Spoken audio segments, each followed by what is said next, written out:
Fire मसाला इडली वाला।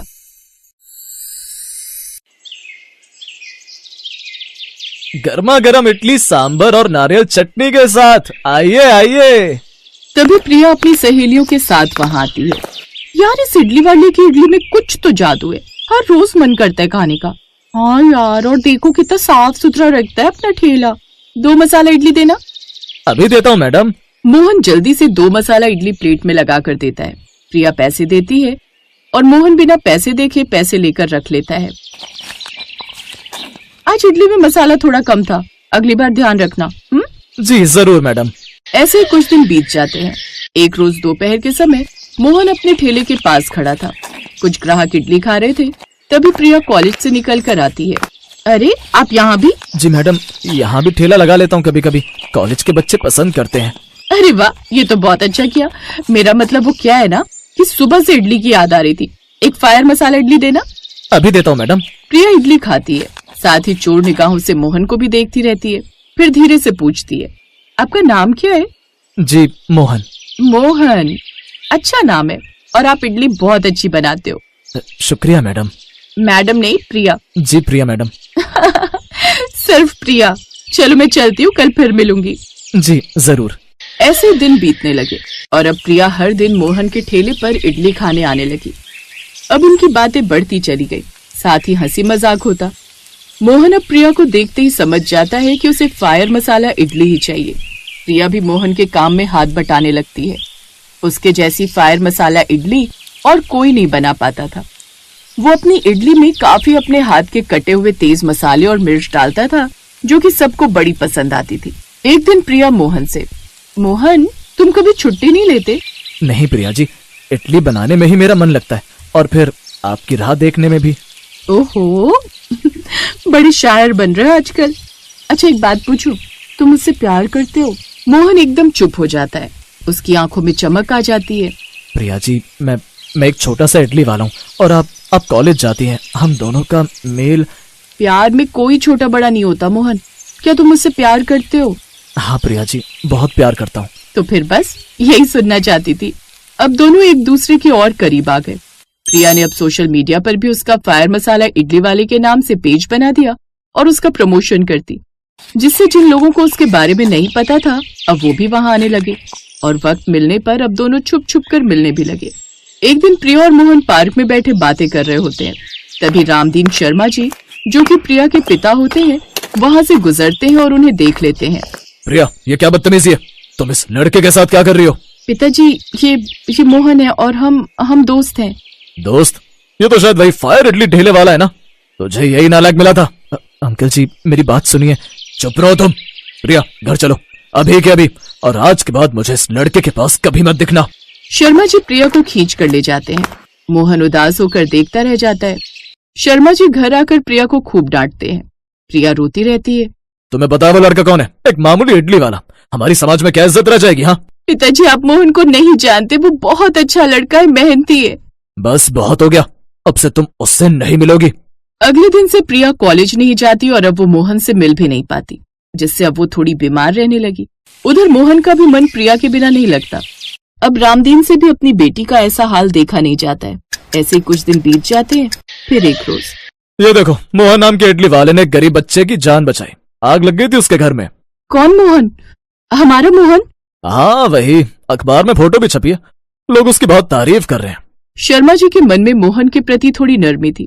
प्रिया उस अखबार को लेकर अपने कमरे में चली गई और मोहन की तस्वीर को काट कर अपने पास रख लिया। लेकिन मोहन से ना मिल पाने के कारण अब वो मुरझाई सी रहती। उसकी माँ का देहांत कई साल पहले ही हो गया था। तब से रामदीन ने ही उसे पाला पोसा था। फिर एक शाम, प्रिया बेटी, आज इडली खाने का बड़ा मन कर रहा है, वो भी फायर वाली। क्या तुम मेरे लिए और अपने लिए ले आओगी क्या? मेरे घुटने में थोड़ा दर्द है तो मेरा मन नहीं बाहर जाने का। फायर इडली का नाम सुनते ही प्रिया झट से उठती है और मोहन के ठेले पर पहुंच जाती है और उसे वहां देख बहुत खुश होती है। मोहन, तुम ठीक हो? मैं ठीक हूँ, आप ठीक है? तुम्हें देख लिया तो अब मैं ठीक हो गई। प्रिया जी, मैं जानता था आप आएंगी। पिताजी ने कहा इडली लाने को। अंकल जी ने? फिर तो ऐसी बेहतरीन इडली बनाऊंगा कि वो खुश हो जाएंगे। प्रिया इडली लेकर घर जाती है। शर्मा जी इडली खाते हैं तो उन्हें बहुत पसंद आती है। ये इडली किसने बनाई है? स्वाद तो जबरदस्त है। मोहन ने। फिर शर्मा जी धीरे धीरे मोहन के बारे में और जानने की कोशिश करते हैं। उन्हें पता चलता है कि मोहन एक नेक और मेहनती लड़का है। उसकी इडलियों का स्वाद भी उन्हें भाने लगा है। फिर एक शाम शर्मा जी खुद मोहन के ठेले पर जाते हैं। मोहन, तुम इडली बहुत अच्छी बनाते हो। शुक्रिया अंकल जी। और प्रिया, वो तुम्हें पसंद करती है। और तुम? जी अंकल जी। देखो मोहन, मैं थोड़ा पुराने ख्यालों का हूं, पर मैंने देखा है तुम मेहनती हो, नेक दिल हो, और मेरी बेटी की खुशी वो सबसे बढ़कर है। अगर तुम मेरी बेटी को खुश रख सकते हो तो मुझे कोई आपत्ति नहीं है। ये सुनकर मोहन की आंखों में आंसू आ जाते हैं। तभी प्रिया भी वहाँ आ जाती है। तुम्हारी फायर इडली वाले की इडली का स्वाद तो अच्छा ही है, साथ ही उसका दिल भी बड़ा अच्छा है। अब मोहन और प्रिया एक दूसरे को देखकर मुस्कुराते हैं। प्यार जीत जाता है और इडली का ठेला उनके नए जीवन का साक्षी बनता है। रामदीन ने दोनों के प्यार की मंजूरी दे दी और दोनों की शादी करवा दी। वो दोनों अब एक साथ बहुत खुश थे।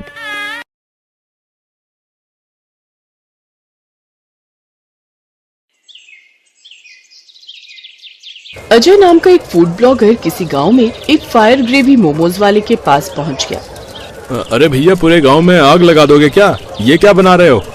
दूर हो जाओ वरना तुम्हारा कैमरा जल जाएगा। मोहन ने उस ग्रेवी में एक जबरदस्त तड़का मारा जिससे कढ़ाई में आग जैसी जलने लगी। आसपास के लोग दूर हो गए। तो बताओ, ज्यादा तीखा खाना है कि कम? फायर ग्रेवी मोमोज खाने आया हूँ तो सबसे तीखा वाला ही खाकर जाऊंगा। फिर इसमें डाल दी लाल चटनी, ये रहा लहसुन प्याज का पेस्ट और थोड़ा सा पानी। अब इसे पकने देते हैं। पकने के बाद अब इसमें मोमोज डालकर मिक्स कर देते हैं। अरे वाह, देखने में तो ये बड़ा मजेदार लग रहा है। ये क्या? अरे ये तो धुआं निकलने लगा। अरे यार, हैं सारे ग्राहक चुपचाप खड़े हैं, तुम ही कुछ ज्यादा बोल रहे हो। अरे चाचा, मैं फूड ब्लॉगर हूँ, मुझे लगातार बोलना पड़ता है। देखना, कुछ ही दिनों में आप वायरल हो जाओगे। हैं? अच्छा, ये बात है। ये लो फिर, ये इस बात पे तैयार हो गया है तुम्हारा फायर ग्रेवी वाला मोमोज। खाकर बताओ कैसा लगा। उस लड़के ने जैसे ही मोमोज खाए वैसे ही उसके कान से धुआं निकलने लगा। उसने तेज पाद मारा जिससे आसपास के लोग बेहोश होकर गिरने लगे। इसके पिछवाड़े से कितना गंदा बदबूदार धुआं निकल रहा है भैया। अरे कोई मुझे बेहोश होने से बचाओ। अरे मैं तो गया। भाई, स्वाद तो इसका बहुत बढ़िया है, लेकिन मेरे पिछवाड़े से धुआं क्यों निकल रहा है? ऐसा लग रहा है पिछवाड़ा जल रहा है मेरा। भाई, मैंने तो तुमसे पहले ही पूछा था, नॉर्मल तीखा चाहिए या ज्यादा तीखा? अजय ने कैमरा बंद किया और भागकर एक नदी में कूद गया। गांव वालों, चला गया वो। आप लोग भी खाएंगे फायर मोमोज? अरे काहे नहीं खाएंगे भैया, मोहन भैया। मोहन ने उन सभी लोगों को फायर ग्रेवी वाले मोमोज खिलाए जो बहुत मजे में काम करता था। आसपास के सारे लोग भी उसके पास ही आते थे। सारे मोमोज खत्म हो जाने के बाद रात में वो घर पहुंचा। उसकी एक 15 साल की बेटी नेहा बीमार बिस्तर पर लेटी हुई थी। पापा आप आ गए? हाँ मेरी बच्ची, कैसी हो तुम? अब तबीयत ठीक है ना? कोई घर आया तो नहीं था?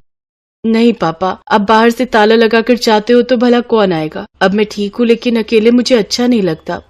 चिंता मत करो बेटी, मैं हूं ना। अब मैं ही तुम्हारी माँ हूँ, मैं ही तुम्हारा बाप। देखना, तुम बहुत जल्दी सही हो जाओगी। मोहन दुनिया के सामने बहुत हंसी खुशी मजे के साथ मोमोज बेचता था, लेकिन उसकी जिंदगी में बहुत दर्द था। वहीं दूसरी तरफ फूड ब्लॉगर अजय अपने दोस्तों से मिला। यार अजय, तूने कल जो फायर ग्रेवी वाले मोमोज का वीडियो डाला था वो बहुत चला यार, है? लाखों व्यूज आए हैं उसमें, और तू है कि टेढ़ा होकर चल रहा है। अरे मतलब हो क्या गया? मतलब यार पता नहीं उस मोमोज वाले ने मुझसे क्या दुश्मनी निकाली। अजय ने सारी घटना बता दी। भाई के साथ इतना बड़ा धोखा हो गया और तू मुझे अब बता रहा है? दोस्तों चलो उस आदमी का ठेला पलटा देते हैं। अगले दिन मोहन ने अपनी बेटी को दवा खिलाई, खाना खिलाया, ठेला लेकर गांव निकल गया। जल्दी जल्दी आ जाओ गाँव वालों, आपका फायर ग्रेवी वाला मोमोज हाजिर है आप लोगों के लिए। धीरे धीरे पूरा गांव इकट्ठा हो गया। बेटा, तुम दुनिया के सामने भले ही हंसते रहते हो, लेकिन मुझे तुम्हारा चेहरा देखकर लगता है कि तुम्हारे अंदर बहुत गहरा दर्द है। बाबा, अगर मैं मजे से मोमोज नहीं बेचूंगा तो लोग मेरे पास आएंगे ही नहीं, और अगर आएंगे नहीं तो मेरा धंधा नहीं चलेगा, और मेरा धंधा नहीं चलेगा तो मेरी बेटी मुझे छोड़कर चली जाएगी, क्योंकि उसके दिल में छेद है। डॉक्टर ने बोला है कि 6 महीने के अंदर उसका ऑपरेशन कराना पड़ेगा, और ऑपरेशन में लाखों रुपए लगेंगे। तभी अजय अपने दोस्तों के साथ वहाँ कैमरा लेकर पहुँच गया। तुम लोगों को पूरा प्लान याद है ना? हाँ भाई। अजय अपने दोस्तों को लेकर ठेले के पास पहुँच गया। भाई जल्दी से मेरे और मेरे दोस्तों के लिए फायर ग्रेवी वाले मोमोज लगा दो, लेकिन आज तीखा कम बनाना। ठीक है भाई लोग। मोहन धीरे धीरे वायरल होने ही लगा था, इसलिए कुछ और भी ब्लॉगर्स वहाँ पर कैमरा लेकर पहुँच गए। उन्हीं में से एक आदित्य भी था। मोहन भाई, एक बार मेरे कैमरे पे बोल दीजिए कि आपका फायर ग्रेवी वाले मोमोज खाने के लिए कहाँ आना पड़ेगा, फिर लाइक एंड सब्सक्राइब करवाना है। दोस्तों, आप सभी लोग मेरे फायर ग्रेवी वाले मोमोज खाना चाहते हैं तो रामपुर गांव में बरगद के पेड़ के नीचे काली मंदिर के बगल में आ जाइए। मोहन ने वहाँ पर खड़े सभी लोगों को फायर ग्रेवी वाले मोमोज खिलाए। सब बड़ी खुशी के साथ खाने भी लगे। तभी भाई, मेरे पास ये फटी नोट है, चल जाएगी क्या? अरे नहीं भाई। उसके बाद अजय ने उसे सही नोट दे दिया। उसके दोस्त दूर खड़े होकर मोमोज खा रहे थे। तभी अजय उनके पास पहुँच गया और उनसे कैमरे के सामने सवाल पूछने लगा। तो आप लोग पहली बार मोहन के फायर ग्रेवी वाले मोमोज खाने आए, कैसा लगा आपको? भाई, मैं तो आपके वीडियो देखकर ही आ गया था, लेकिन ये तो 2 कौड़ी के मोमोज हैं। मैं तो इसलिए खा रहा हूँ ताकि पैसे न बर्बाद हो। इस तरह अजय ने अपने सभी दोस्तों के साथ उल्टे सीधे कमेंट कराकर वीडियो बना लिया। दूर से दूसरा ब्लॉगर आदित्य चुपके से उन लोगों का वीडियो बना रहा था। वैसे मोहन मोमोज बहुत अच्छे बनाता है, लेकिन उसने मेरा पिछवाड़ा जलाकर गलती कर दी। अब तुम लोगों ने जो इसके मोमोज की बुराई की है ना, ये वीडियो मैं रातों रात वायरल कर दूंगा और कल से इसका धंधा बंद पड़ जाएगा। अरे, ये लोग तो बेचारे मोहन चाचा के साथ गलत कर रहे हैं। कैसे कैसे ब्लॉगर्स आ गए हैं आजकल, हैं?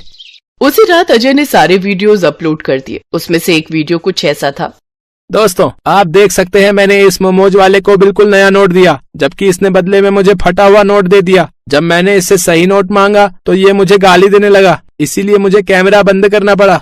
कुछ ही दिनों में वो वीडियोस इतने वायरल हुए कि लोगों ने मोहन के ठेले पर आना ही बंद कर दिया। कुछ लोगों ने तो तोड़फोड़ भी कर दी और उसका ठेला तहस नहस कर दिया। अरे, इस आदमी के साथ ऐसा ही होना चाहिए। सही कह रहे हो भैया, बेचारे को फटा नोट दे दिया, बताओ, और ऊपर से गाली भी देने लगा है। वायरल होने के बाद घमंड आ ही जाता है। तो इस तरह मोहन का धंधा चौपट हो गया। वो रात में अपनी झोपड़ी के बाहर बैठकर अकेला रो रहा था। ए भगवान, मैंने ऐसा क्या कर दिया कि मेरे साथ ऐसा हो गया। मोहन के पास मोबाइल ही नहीं था, इसलिए उसे वीडियो के बारे में कुछ पता ही नहीं चला। आदित्य ब्लॉगर ने जब वो सारी वीडियोस देखी तो वो किसी तरह मोहन की झोपड़ी पहुंचा और उसे सारे वीडियोस दिखाए।